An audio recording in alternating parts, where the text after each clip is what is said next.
अस्सलाम वालेकुम everyone. Hopefully आप सब ठीक हैं। जैसे कि हम अपना फर्स्ट लेक्चर पढ़ रहे थे, इंट्रोडक्शन टू क्लाउड कंप्यूटिंग, और हमने उसमें काफ़ी चीज़ें देखी अपने लास्ट लेक्चर में। और स्पेशली जब हमने लास्ट लेक्चर पढ़ा था तो उस लास्ट लेक्चर में हमने डिस्कशन किया था कि क्लाउड कंप्यूटिंग में क्लाउड्स कितने टाइप के होते हैं और उन क्लाउड्स में किस तरह की डिफरेंट टाइप की सर्विसेज हमें मिलती हैं जो कि क्लाउड में एज अ स्टैक के तौर पे पड़ी होती हैं, और जिस तरह वन बाय वन हम उनकी सर्विसेज को अवेल कर सकते हैं अकॉर्डिंग टू आवर डिमांड। हमने जिसमें ये पढ़ा कि क्लाउड कंप्यूटिंग एक ऐसी टेक्निक है, ऐसी टेक्नोलॉजी है जो कि हमें कंप्यूटिंग रिसोर्सेज को डिलीवर करती है over the internet, जिससे user without any usage of hardware, without any development of IT infrastructure, without any building IT labs या आईटी एक्सपर्ट्स के बगैर अपनी वर्किंग को एक्सट्रीमली और अच्छे तरीके से, एफिशिएंट तरीके से सॉल्व कर सकता है। फिर हमने देखा कि क्लाउड कंप्यूटिंग की तीन टाइप पढ़ी हमने, पब्लिक, हाइब्रिड और प्राइवेट हमने पढ़ा। फिर पब्लिक में देखा था कि क्लाउड, अपनी जो क्लाउड है उसमें जो सर्विस प्रोवाइडर है क्लाउड की सर्विसेज यूजर को दे रहा है publicly, but every customer have its own right private data. वो डाटा हम शेयर नहीं कर रहे थे। प्राइवेट में हो रहा था कि particular cloud connected with a particular organization, एक क्लाउड एक ऑर्गेनाइजेशन के साथ कनेक्टेड था प्राइवेटली। और hybrid have both mixture of this. फिर हमने पढ़ा कि every cloud is not perfect everyone, यानी हर एक रिक्वायरमेंट और हर एक कैटेगरी के क्लाइंट के लिए डिफरेंट क्लाउड्स की रिक्वायरमेंट होती है। एक स्टूडेंट के लिए क्लाउड की रिक्वायरमेंट और तरह से हो सकती है, एक बिजनेसमैन के लिए क्लाउड की रिक्वायरमेंट और तरह से हो सकती है, एक एजुकेशनल इंस्टीट्यूट के लिए क्लाउड की यूजेज की रिक्वायरमेंट और तरह से हो सकती है। तो डिपेंड ऑन हमारी रिक्वायरमेंट्स क्या है। फिर हमने ये बोला कि क्लाउड बेशक पब्लिक है, बेशक प्राइवेट है, बेशक हाइब्रिड है, तो they have a particular services, जिसमें सबसे पहले हमने बात की थी इंफ्रास्ट्रक्चर को लेके, फिर प्लेटफॉर्म को लेके, फिर सर्वरलेस को लेके, और फिर हमने सर्विसेज को लेके। इसको दोबारा एक्सप्लेन करके मैं इस पे ज्यादा टाइम नहीं लूंगी। हमारा जो आज इंट्रोडक्शन के बाद मेन टॉपिक था यूजेस ऑफ क्लाउड कंप्यूटिंग, के क्लाउड कंप्यूटिंग के यूजेस की वजह से nowadays how the people make their work more efficient and how the organization make their working more profitable, अपनी बिजनेसेस को कैसे प्रॉफिटेबल एरिया में लेके चल रहे हैं। तो यहाँ आप देख रहे हो आपके सामने आपकी स्क्रीन पे आपको ये चीजें नजर आ रही हैं। सो हमारा आज का जो टॉपिक है that is about uses of cloud computing. So मैं ये बोल सकती हूँ कि क्लाउड कंप्यूटिंग जो राइट नो एक ऐसी कॉन्सेप्ट और ऐसी टेक्नोलॉजी होगी हुई है जिसमें यूजर सर्वे ईमेल सेंड कर रहा है, पिक्चर्स शेयर कर रहा है, मूवीज देख रहा है, या अपने लेक्चर्स को स्टोर कर रहा है, असाइनमेंट स्टोर कर रहा है, फाइल्स को शेयर कर रहे हैं। All are this possible only because of the cloud computing. इसकी वजह से बहुत से जो ऑर्गेनाइजेशन हैं जिन्होंने अपना स्मॉल लेवल से अपने बिजनेसेस को स्टार्ट किया, लेकिन क्लाउड कंप्यूटिंग की वजह से और इनकी एफर्टलेस एफर्ट की वजह से जो है वो वर्किंग क्लाउड कंप्यूटिंग ने उनके बिजनेस को और इनहेंस कर दिया, और हमारे जो उनके रेवेन्यूज थे, जो उनके प्रॉफिट्स थे, वो डे बाय डे इंक्रीज होना शुरू हो गए। So there is a profit of cloud computing या बेनिफिट्स ऑफ क्लाउड कंप्यूटिंग। कहता है there are few common examples while discuss about cloud services from cloud provider, कि हमें जो कैसे क्लाउड कंप्यूटिंग टेक्निक, जो क्लाउड प्रोवाइडर जो लोग हैं जो हमें क्लाउड कंप्यूटिंग की सर्विसेज देते हैं, क्लाउड की सर्विसेज देते हैं, उसमें कौन कौन सी ऐसी कॉमन सर्विसेज हैं जिससे user and now day many people जो है वो हेल्पफुल हो रहे हैं। Number one point, create cloud native application. Cloud native होता क्या है? क्लाउड नेटिव कंप्यूटिंग जिसमें हम सॉफ्टवेयर डेवलप कर सकते हैं जो क्लाउड कंप्यूटिंग टेक्नोलॉजी को यूज करते हुए in modern and dynamic environment के साथ। मॉडर्न एंड डायनामिक एनवायरनमेंट का मतलब क्या, मैं इस बारे में क्यों ये बात कर रही हूँ। क्लाउड नेटिव एप्लीकेशन का मतलब हम एक ऐसे सॉफ्टवेयर डेवलप कर सकते हैं जिसमें हमें ना ही कोई हार्डवेयर मैनेजमेंट करनी पड़ेगी, ना ही कोई सॉफ्टवेयर मैनेजमेंट करेगी। हर एक चीज हमें क्लाउड से मिल रही है और हम with in few second very dynamic environment में हम अपने सॉफ्टवेयर को डेवलप कर सकते हैं, उसको उसके साथ वर्कआउट कर सकते हैं। बेशक वो पब्लिक है, बेशक वो प्राइवेट है, बेशक वो हाइब्रिड क्लाउड है। अब वो ये कहता है क्योंकि हम, उसने बोला कि हम नेटिव एनवायरनमेंट में रह के ये एप्लीकेशंस डिजाइन कर सकते हैं, such as kind of applications, web applications, mobile applications and APIs. ठीक है, क्योंकि क्विकली सॉफ्टवेयर डेवलप हो रहे हैं, यानी सॉफ्टवेयर डेवलप भी हो रहे हैं, सॉफ्टवेयर डिप्लॉय भी हो रहे हैं, और एप्लीकेशंस की स्केलेबिलिटी इंक्रीज भी हो रही है।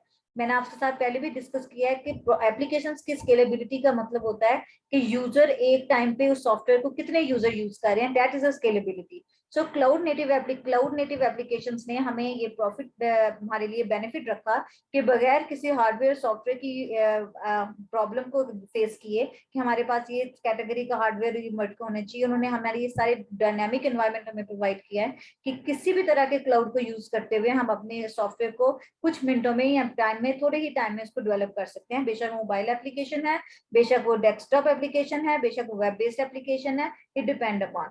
As well as also discuss about APIs. एपीआईज का मतलब क्लाउड ना सिर्फ हमें एप्लीकेशन सॉफ्टवेयर को या बनाने को हमें हेल्प आउट कर रहा है through over the internet, but also provide an API. API आपको पता है क्या होता है? एपीआई होता है एप्लीकेशन प्रोग्रामिंग इंटरफेस, जो कि एक एप्लीकेशन को दूसरे एप्लीकेशन के साथ कम्युनिकेट करने में हेल्प करता है। ठीक है, तो ये हमें एपीआई भी प्रोवाइड करते हैं। सो क्लाउड नेटिव एपीआई भी क्या काम करते हैं? जितने एपीआई जो एप्लीकेशन प्रोग्रामिंग इंटरफेस होते हैं क्लाउड में प्रॉपर्ली मैनेज्ड होते हैं, प्रॉपर उसके टूल्स और उसके प्रोसेसेस एग्जीक्यूट होते हैं। हम उन्हीं स्मॉल सॉल्यूशंस, उन्हीं क्लाउड की प्रॉब्लम प्रोसेसेस को फॉलो करते हुए अपनी वर्किंग को एग्जीक्यूट कर रहे होते हैं, और हम उससे बिल्कुल फ्री होते हैं, एफर्टलेस होते हैं। अब हमारा टारगेट सिर्फ सॉफ्टवेयर डेवलप को करना होता है, उससे रेलिवेंट जितने एपीआईज हैं या सॉफ्टवेयर हैं या प्रोसेसेस हैं या टूल्स हैं वो हमें हमारा क्लाउड दे रहा होता है। ठीक है, एपीआईज हमें प्रोवाइड करता है इस तरीके से। इसके अलावा अगर हम बात करें, ये तो हमारा फर्स्ट यूजेस था कि क्लाउड कंप्यूटिंग हमें ये क्लाउड नेटिव एप्लीकेशन डिजाइन करने में हमें हेल्प कर रहा है, जिसमें मेन टारगेट क्या है कि हम इजीली, क्विकली, बहुत तेजी से और बहुत कम टाइम में अपने एप्लीकेशंस को डेवलप कर सकते हैं using their tools and processes को यूज करते हैं। स्पेशली क्लाउड हमें आल्सो क्या प्रोवाइड कर रहा है? एप्लीकेशन प्रोग्रामिंग इंटरफेसेस, जिसकी मदद से हम ये काम कर सकते हैं। एज वेल एज उसने यहाँ पे और भी चीजें हमारे साथ यहाँ डिस्कस की हैं। डिस्कस क्या है कि there and other advantage of cloud native technologies and approaches. अब वो कौन कौन सी हैं? Containers, Kubernetes, microservice architecture, API driven communication and development operations। ये मोस्ट कॉमन एडवांटेजेस हैं, आप समझ लो अप्रोचेस हैं जो कि क्लाउड कंप्यूटर टेक्नोलॉजी हमें प्रोवाइड करती है। सबसे पहले कंटेनर क्या है? आप सबने वर्चुअलाइजेशन का कॉन्सेप्ट पढ़ा होगा, सिस्टम नेटवर्क एडमिनिस्ट्रेशन का कोर्स पढ़ा होगा, जिसमें आपने देखा होगा अपने वर्चुअल बॉक्सेस के थ्रू एक ऑपरेटिंग सिस्टम के अंदर आप वर्चुअल बॉक्स की मदद से दूसरा गेस्ट ऑपरेटिंग सिस्टम इंस्टॉल कर रहे हो और उससे अपनी वर्किंग को एग्जीक्यूट कर रहे हो। इसी तरह क्लाउड के पास भी कंटेनर्स होते हैं जो वर्चुअलाइजेशन बेस पे रन करते हैं और इंडिपेंडेंटली होते हैं। वर्चुअल मशीन के जैसा वर्चुअल मशीन के अंदर आप एक operating system as a guest install करते हो, बट वो इंडिपेंडेंट होता है, इसी तरह काम कर रहा होता है। इसी तरीके से यहाँ पे भी जब क्लाउड होता है, क्लाउड के पास कंटेनर्स होते हैं। कंटेनर क्या काम करता है कि जिस तरह वर्चुअल मशीन सेव होती है, इसी तरह कंटेनर भी वैसे काम करता है। कंटेनर का काम वर्चुअल मशीन, क्योंकि वो गेस्ट ऑपरेटिंग सिस्टम का रख रहा होता है, यहाँ पे क्या होता है कि जो वर्चुअल मशीन्स होती हैं वो अपना सारा का सारा कॉन्सेप्ट अपने ऑपरेटिंग सिस्टम के पास रखता है, लेकिन जो instead of your code operating system के पास है, लेकिन जो कंटेनर्स हैं, कंटेनर्स लिनक्स की तरह काम करता है। वो क्या काम करता है? जितने भी एप्लीकेशंस हैं, हर एप्लीकेशन का अपना अपना कंटेनर होगा, उस एप्लीकेशन से रेलिवेंट उसकी लाइब्रेरी, उसके कोड्स उसके कर्नल के पास होंगी rather than place on the operating system. यहाँ अगर आपके साथ मैं शेयर करूं तो आप ये डायग्राम भी देखोगे कि कंटेनर्स क्या है। आपको ऑपरेटिंग सिस्टम है, ऑपरेटिंग सिस्टम की बजाय जितनी भी आपकी एप्लीकेशंस होती हैं, ये सारी की सारी एप्लीकेशंस अपने अपने कंटेनर में रहती हैं, यानी हर कंटेनर दूसरे कंटेनर से इंडिपेंडेंट है। और अगर ये दो कंटेनर्स आपस में कम्युनिकेट करना चाहते हैं, इसका मतलब there is a API between these containers जो कि एप्लीकेशंस को आपस में कम्युनिकेशन करवा रहा है। तो यहाँ आपने देखा कि वो कहता है कि क्लाउड कंप्यूटिंग अपने क्लाउड में एप्लीकेशंस को, टूल्स को, प्रोसेसेस को मैनेज करने के लिए they are using the container technique. Container technique बिल्कुल वर्चुअलाइजेशन टेक्निक की तरह है, जैसे हम वर्चुअल मशीन ऑपरेटिंग सिस्टम में इंस्टॉल करते हैं, वैसे ही हमारे पास यहाँ कंटेनर्स होते हैं और हर एप्लीकेशन अपने पर्टिकुलर कंटेनर के अकॉर्डिंग काम करता है और उस एप्लीकेशन से रेलिवेंट कोड और उसकी लाइब्रेरीज उसके कंटेनर में होती है, कर्नल के पास होती है, रादर देन ऑपरेटिंग सिस्टम में नहीं होती, सब चीजें कर्नल के पास होती हैं। नेक्स्ट हमारे पास ये पॉइंट आता है कंटेनर के बाद मैंने आपके साथ एक और पॉइंट डिस्कस किया and the point is that ये आपके पास क्यूबरनेट्स। अब क्यूबरनेट्स क्या है, क्योंकि कंटेनर तो हमें बता दिया कि ऑपरेटिंग सिस्टम बेस्ड टेक्निक है जिसमें हमारे पास हर एप्लीकेशन के कंटेनर्स बनते हैं और उसमें कोड की जो पैकेजिंग है वो कर्नल में जाके कोड स्टोर होता है उसकी लाइब्रेरी में, और हर एप्लीकेशन के पास एक पर्टिकुलर होता है ताकि वो एप्लीकेशन स्मॉल कंपोनेंट्स में रहे, यानी हर एप्लीकेशन अपने कंटेनर में रहे और एक स्मॉल लेवल पे एफिशिएंट तरीके से उसको एग्जीक्यूट कर पा सके। फिर नेक्स्ट हमारे पास क्यूबरनेट्स की बात हम करते हैं, उसके बाद अगर हम इम्प्लीमेंट करें तो नेक्स्ट क्या आता है हमारे पास, वो ये कि वाइल वर्चुअलाइजेशन टेक्नोलॉजी क्यूबरनेट्स क्या करता है, जिस तरह आप समझो कि लेट्स सी के सीपीयू के पास एग्जीक्यूशन करने के लिए डिस्पैचर होता है ताकि सीपीयू के प्रोसेसेस को स्केड्यूल करने के लिए कि सीपीयू को बता सके कि वन प्रोसेस के बाद इसने एग्जीक्यूट होना है और दूसरे प्रोसेस के बाद नेक्स्ट के बाद इसने जाना है। इसी तरह क्यूबरनेट्स भी यही काम करता है। क्यूबरनेट्स एक्चुअली स्केड्यूलर के तौर पे काम करता है। वो क्या काम कर रहा होता है, ये भी इसकी भी वर्चुअलाइजेशन टेक्नोलॉजी है, बट यहाँ क्या होता है कि नॉर्मल ऑपरेटिंग सिस्टम में पार्टीशन स्टैटिक होती है, डायनामिक नहीं होती, लेकिन क्यूबरनेट्स क्या करता है, वो क्लाउड कंप्यूटिंग, क्योंकि एफिशिएंट वर्किंग है, क्लाउड कंप्यूटिंग डिफिकल्ट हमारे लिए वैसे ही काम करती है यूजर, क्योंकि हमने बोला था ग्लोबल स्केल बेनिफिट देता है हमें, और ग्लोबल स्केल में हमने क्या पढ़ा था कि जितनी डिमांड यूजर को चाहिए उसकी डिमांड के मुताबिक उसको रिसोर्सेज दी जाए, तो उन वो यूज कौन कर रहा है, क्यूबरनेट्स कर रहा है, बजाय के पार्टीशनिंग सेम साइज के करने के वो उतने साइज के पार्टीशंस और कंटेनर सेट कर रहे हैं जितनी रिक्वायरमेंट है, जितनी रिसोर्सेज हैं, दैट इज क्यूबरनेट्स। फिर नेक्स्ट आता है हमारे पास micro service architecture. Micro service architecture एक ऐसा आर्किटेक्चर है जिसमें वो यूजर एफिशिएंटली सर्विसेज को रिसोर्सेज एलोकेट कर रहा है और फ्लेक्सिबल तरीके से उसको ऑब्जॉर्व करने की, कैलकुलेट करने की कोशिश कर रहा है, यानी आपके क्लाउड में जितनी भी रिसोर्सेज हैं उसको तुम लोगों तक देने का तरीका देना, उसको उसके अच्छी यूटिलाइजेशन करना, यानी आपके रिसोर्सेज को अच्छे तरीके से मैनेज करना, राइट टाइम पे राइट रिसोर्स एलोकेट करना और राइट टाइम के लिए एलोकेट करना, that is duty of micro service architecture. ये सब चीजें मैंने यहाँ इसलिए एक्सप्लेन की हैं ताकि अगर आप क्लाउड नेटिव के बारे में सुनो तो आपको पता हो कि कैसे क्लाउड नेटिव एप्लीकेशन होती क्या है। सिर्फ क्लाउड नेटिव एप्लीकेशन का मतलब ये नहीं होता कि आपने एक क्लाउड की मदद से इंटरनेट पे अपनी एप्लीकेशन बना लिया, अब उस एप्लीकेशन बनाने के पीछे आप देखो क्लाउड कौन कौन से सर्विसेज के अप्रोचेस को यूज कर रहा है, वो आपके एप्लीकेशन का कंटेनर मैनेज कर रहा है, या आपको आपके कंटेनर के अकॉर्डिंग जितना आपके साइज है एप्लीकेशन के मॉड्यूल्स हैं उसके अकॉर्डिंग आपके क्यूबरनेट्स की या टेक्निक्स यूज कर रहा है, आपके रिसोर्सेज आपको प्रोवाइड कर रहा है जिसके लिए वो माइक्रो सर्विस आर्किटेक्चर को यूटिलाइज कर रहा है। इसके अलावा आप अगर आप अपनी एप्लीकेशन बना रहे हो कि एक आपका एप्लीकेशन किसी दूसरे एप्लीकेशन के साथ कम्युनिकेट करे या एक सॉफ्टवेयर किसी दूसरे सॉफ्टवेयर के साथ कम्युनिकेशन कर रहा है, तो उसके लिए डेफिनेटली वो आपका API driven communication technique use कर रहा है कि आपके एपीआई बेस्ड कम्युनिकेशन हो रही है एक एप्लीकेशन की दूसरे एप्लीकेशन के साथ। और लास्ट वन, क्लाउड जब हमें क्लाउड नेटिव एप्लीकेशन देता है ना तो उसमें वो डेवलपमेंट ऑप्शंस भी यूज करता है। डेवलपमेंट ऑप्शन का मतलब एक ऐसी टेक्निक जिसमें सॉफ्टवेयर डेवलपमेंट प्रोसेस और आईटी के ऑपरेशन मर्ज हो जाए ताकि फास्टेस्ट तरीके से डेवलप लाइफ साइकिल को एग्जीक्यूट किया जा सके। वो क्लाउड कंप्यूटिंग ये कॉन्सेप्ट भी यूज करती है, डेवलपमेंट ऑपरेशंस। अगर आपके साथ में नीचे डायग्राम शेयर करूं तो आप ये डायग्राम देखो, डेव्स के मतलब बिल्डिंग, कोडिंग, प्लानिंग, ठीक है, और आईटी ऑपरेशंस का मतलब रिलीज होने के बाद रिलीज, डिप्लॉय, ऑपरेट और मॉनिटर।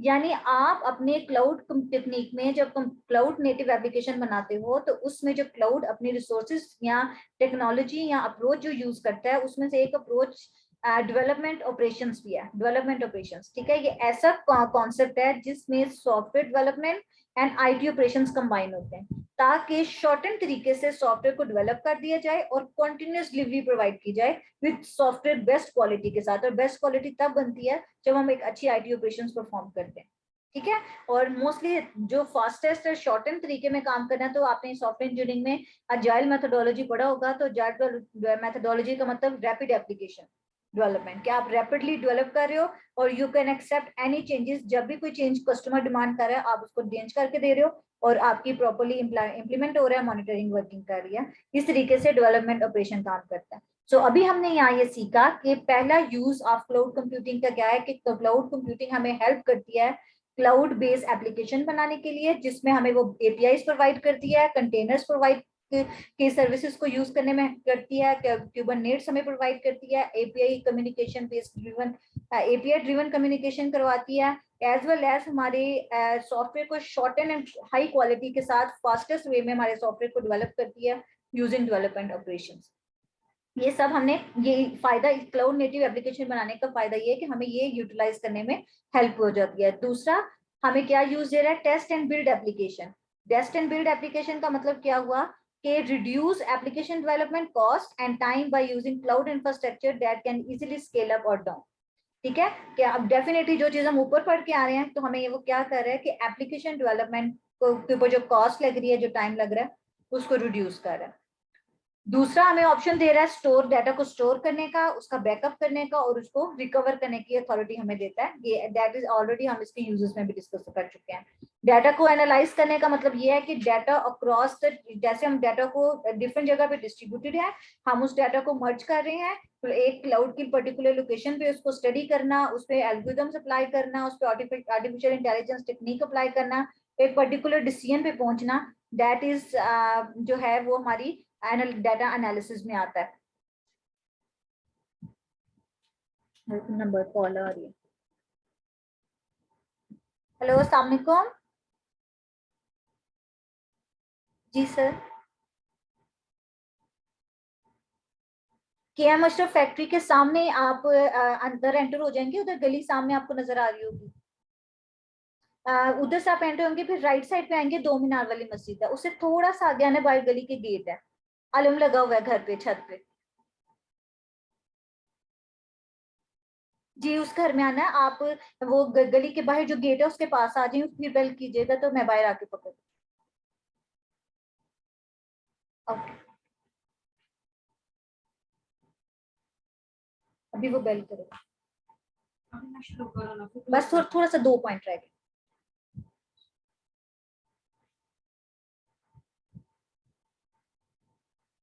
यानी हमें डाटा एनालाइज करने में हेल्प करता है कि आप अपने डाटा को एक जगह पे रख करके अक्रॉस द टीम डिवीजन्स और लोकेशंस जो क्लाउड में है उसको कलेक्ट करके फिर आप उसको उस डाटा को एनालाइज करना, उसके ऊपर एल्गोरिथम्स अप्लाई करना, उसमें से आउटलायर्स को रिमूव करना, आर्टिफिशियल इंटेलिजेंस की टेक्निक अप्लाई करना और उन डाटा को स्टडी करने के बाद डिसीजन मेकिंग करना, हमें क्लाउड कंप्यूटिंग हमें हेल्प करता है।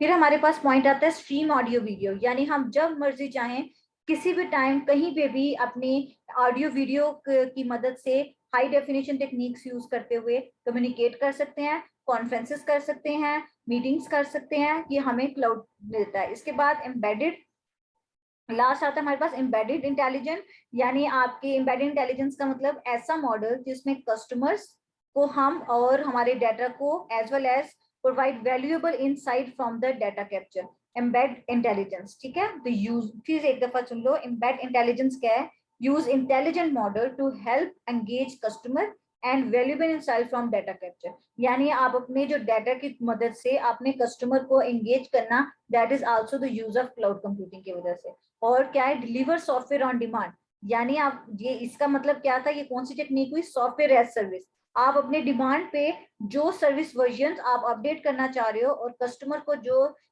कस्टमर जैसा सॉफ्टवेयर आपसे बनवाना चाह रहा है अकॉर्डिंग टू देयर नीड और अकॉर्डिंग टू देयर रिक्वायरमेंट, तो वो हमें क्लाउड कंप्यूटिंग टेक्निक दे सकती है। और ये भी सिर्फ किसकी वजह से हो रहा है, क्लाउड नेटिव एप्लीकेशंस की वजह से, जो डेवलपमेंट जो सॉफ्टवेयर डिलीवर हो रहा है ऑन डिमांड। तो हमने देखा कि क्या क्या यूजेस हैं उसके, कि हम क्लाउड को यूज करते हुए नेटिव एप्लीकेशन बना सकते हैं।